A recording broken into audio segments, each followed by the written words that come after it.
Hi children, in this video we are entering into part 2 of the chapter Nationalism in Europe. In the previous part we learned that if the people are fighting against the monarchical rule, they are called as revolutionaries. And in France, many of the citizens were against the monarchical rule. So they were called as revolutionaries. And in part 1 we came to know that the power was shifted from king to the citizens. Once the citizens got power, they introduced many measures in common for all the people to make them live united. And then we came to know that the mission of revolutionaries was to make the people free from monarchical rule. Okay, and then we also discussed about Civil Code of 1804, where Napoleon was introducing many common measures for the people. And finally, we also came to know about the reaction of people towards the French rule, which was mixed. Now, let us start with part 2, making of nationalism in Europe. In this part, you are going to learn how the Europe was during 18th century, who were the different types of people lived there, and how the places were appeared that time. Let us start. If you take the 18th century Europe map, you will be greatly surprised because the countries which are present in Europe today was not there during 18th century. Do you know why? Because the areas were divided into kingdoms, duchies and cantons, and kings were ruling these places. So what are these kingdoms, duchies and cantons? Kingdoms means a territory ruled by a king. Duchies means the places ruled by dukes. Dukes actually are a kind of ruler from England. Cantons are the subdivisions of territories, that is small kingdoms. Are you clear? So if you look at the 18th century Europe map, many countries of Europe which are present now did not exist at that time because they were divided into kingdoms, duchies and cantons where the kings were ruling the places. For example, Germany, Italy, Switzerland are the countries present now. But during 18th century, these places were not in Europe. Are you clear? If you take Eastern and Central Europe, autocratic monarchies were there. That means these places were ruled by king. Under each kingdom, different types of people lived who did not have any common identity.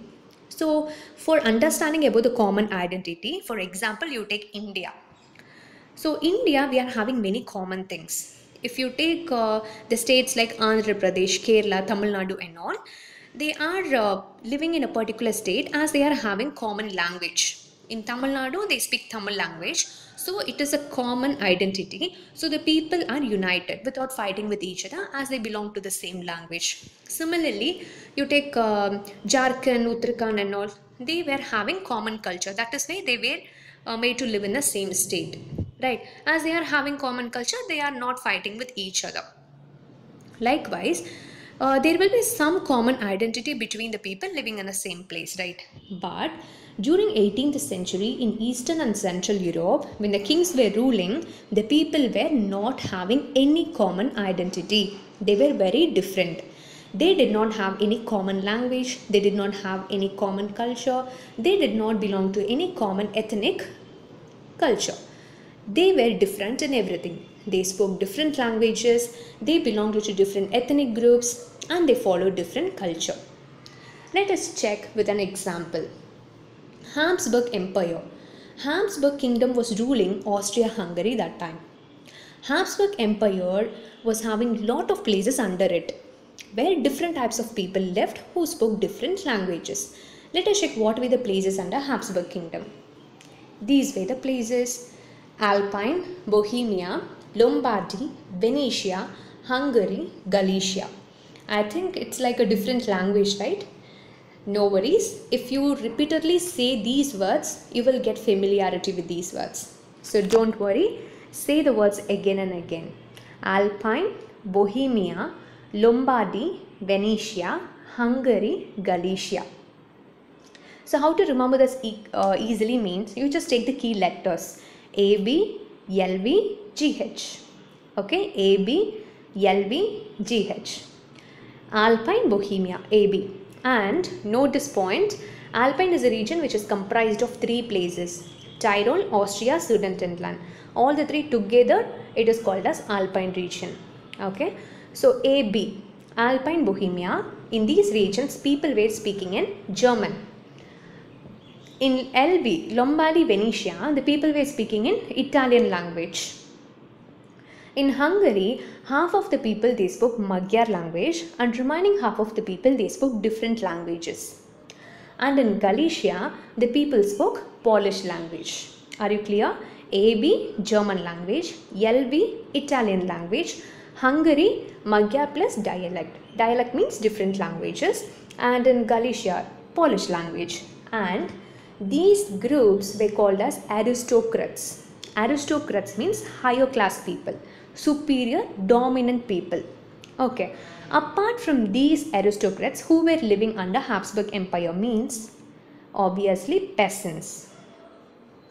And again, don't get panicked by seeing these words. As we are calling the people of India as Indians and people of America as Americans, here people of Bohemia are called as Bohemians. People of Rome are called as Romans. Clear?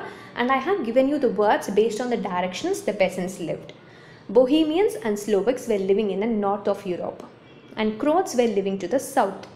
Slovenes were living in Corniola, and Romans were living in east of Transylvania. Clear? Bohemians, Slovaks, Croats, Slovenes in Corniola, Romans in Transylvania. Okay, I'll tell you how to remember this easily in upcoming slides. And here, these people also, they did not have any common identity as we discussed before. They belong to different language, different culture, different ethnic groups. But how they are living together without any fight? They are not at all having a single common thing. Then how come they are united? Actually, they are having one common tie. One thing is tying everyone together without fighting. What does that means? Common loyalty to the emperor. Even though the people were different from each other, everyone they were staying loyal to the emperor. Loyalty here is indicated as allegiance. Clear? As all the people were having common allegiance to the emperor, they were living together peacefully without any fight. Are you clear? Yes. So this is what we have discussed so far. And no other go, you want to remember all these words. This is the only topic which is having these many names. So just read it again and again to be thorough because it is a 5-mark question. Okay, let us take a recap. So 18th century Europe was not having the current places because it was divided into duchies, cantons and kingdoms, and the kings were ruling those places. Under the kingdom, different types of people were living who did not share any common identity. They were following different culture, they spoke different languages, and they belonged to different ethnic groups. Example, Habsburg Empire. Habsburg Empire was ruling Austria-Hungary, and it was said to be a patchwork of different places. And you want to write the explanation. So Alpine Bohemia, Lombardy Venetia, Hungary Galicia are the places under Austria-Hungary, and the people they spoke different languages like German, Italian, Magyar, Polish and other dialects.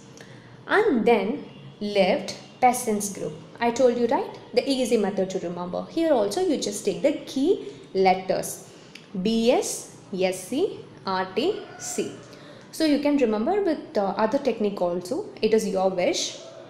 Here S is also getting repeated, C is also getting repeated. So how to remember it properly? If you check the words in north and south, they are a little bit shorter. Bohemians and Slovaks. So Slovaks is a short word. And south, Croats. It is shorter, right? So to the north and south, the words are shorter. If you check with the east and western side, the words are somewhat lengthy. Slovenes in Corniola, Romans in Transylvania. So the words are little bit lengthier, right? So this is how you want to remember. BS, SC, RT, C. So BS lengthier, shorter. Bohemian Slovaks. And C, Croats shorter. And east and west lengthier. So here SC, Slovenes, Corniola. Romans in Transylvania. Clear? So write these keywords again and again and practice. And these two groups, they did not have any common political unity. But how they were living together means common allegiance to the emperor. Are you clear, children? Okay, let us go to the next topic. Aristocracy and the new middle classes. As we discussed earlier, aristocracies are the dominant class. In society and in political side, aristocracies are the dominant class people. Clear? Let us check how their families were. So aristocratic families, wherever they live, they will live in a common way. So they used a common way of life. Aristocracies means like this only they will live. So this is a common way of life they led. And aristocrats, as they are superior class, they owned estates in countryside and they also had town houses. Okay, they will own some estates and town houses. And they spoke French language for business purposes, and in high class society they will use French language. And the aristocratic families, they were united with each other by marriage. So this is how the aristocracies were leading their life. Aristocrats, they are dominant class people in politics and in society. And they will own estates and town houses, and they will lead a common way of life. And they spoke French language, and each family are interconnected by marriage. So even though they were superior, aristocrats were small in number. Population wise, they were very less. Then who were more in number? Again, it's peasants. Clear? So you just look at the directions. To the western side of Europe, the lands were cultivated by tenants. Tenants means the people who paid rent and cultivated the land. So western side of Europe, the lands were cultivated by the tenants or small owners. Now coming to the opposite side. To the eastern and central Europe, estates were more in number, and the estates were taken care by serf. Serf means slaves. Already in Napoleonic Code we discussed, right? Serfdom was abolished by Napoleon. Serfdom means what I said? Slavery, right? So here serfs means slaves. Are you clear? So to the western side of Europe, lands were cultivated by tenants, and to the eastern and central side of Europe, estates were cultivated by serf. Clear? So these were the type of peasants. And to the central and western side of Europe, industry started to develop. That is called industrialization. Clear? So for the first time in the central and western Europe, the industry started to grow in number. When the industries are growing in number, what will the people do? They will start to work in the industries. When they work in industries, they will get more salary. When they are getting more salary, the family will develop, so the entire society will develop. Right? That is what happened there also.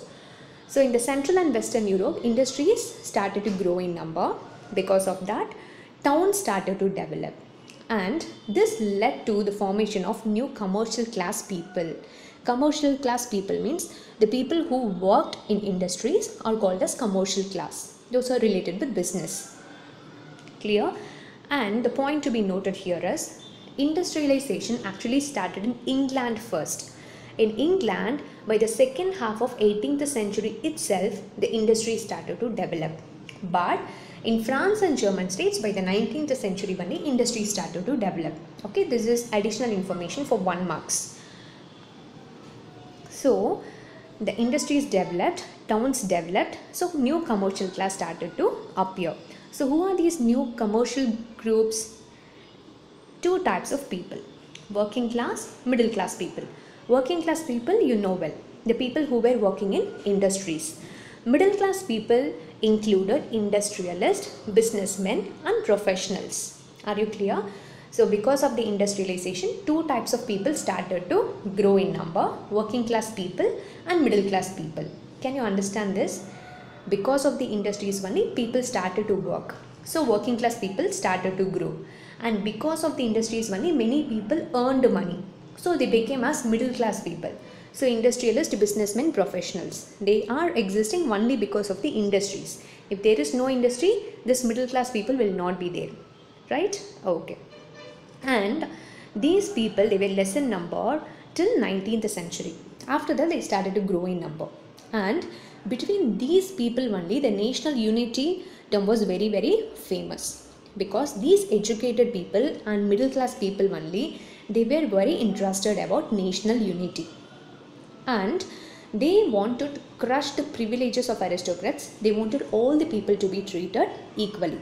So, the educated and the liberal middle class people were concerned about national unity, and they wanted the abolition of aristocratic privileges. Are you clear? Let us take a recap. So, aristocrats, peasants, new commercial group. So these were the three different types of social groups who were living in Europe during 18th century. Because of them only the nationalism idea has emerged. Clear? So three types of social groups. Number one, aristocrats. They were dominant class, they led a common way of life, they spoke French language, and they will own some estates and townhouses. And all the families of aristocrats are tied by marriage. And they were less in number. So the remaining population was comprised of peasants. Western side of Europe, tenants cultivated the land. Eastern and central side of Europe, serfs were cultivating the estates. And after that, industrialization started to develop in the central and western Europe. So new social groups started to emerge, that is commercial class people, working class, middle class. Middle class comprised of industrialists, businessmen and peasants. And these people, they were concerned about national unity and abolition of aristocratic privileges. Clear, children? So this is your second 5 mark. So far we discussed about 2 5 mark. One about Habsburg Empire is a patchwork of different places, justify. And 2 is write a note on the 3 different types of social groups who were living during 18th century Europe. Clear? So just recap the video to be thorough with the 2 5 mark questions. Don't forget to take notes. And the people who are not thorough with this chapter, it means you're not clear with the 9th standard French Revolution. So whenever you're free, take your 9th standard book, read again, and re-watch all the videos from the beginning with high concentration. If you're not concentrating in the video only, you will not understand it. And remember, these chapters will not be retaught in school. So listen carefully. Practice by writing. Happy learning.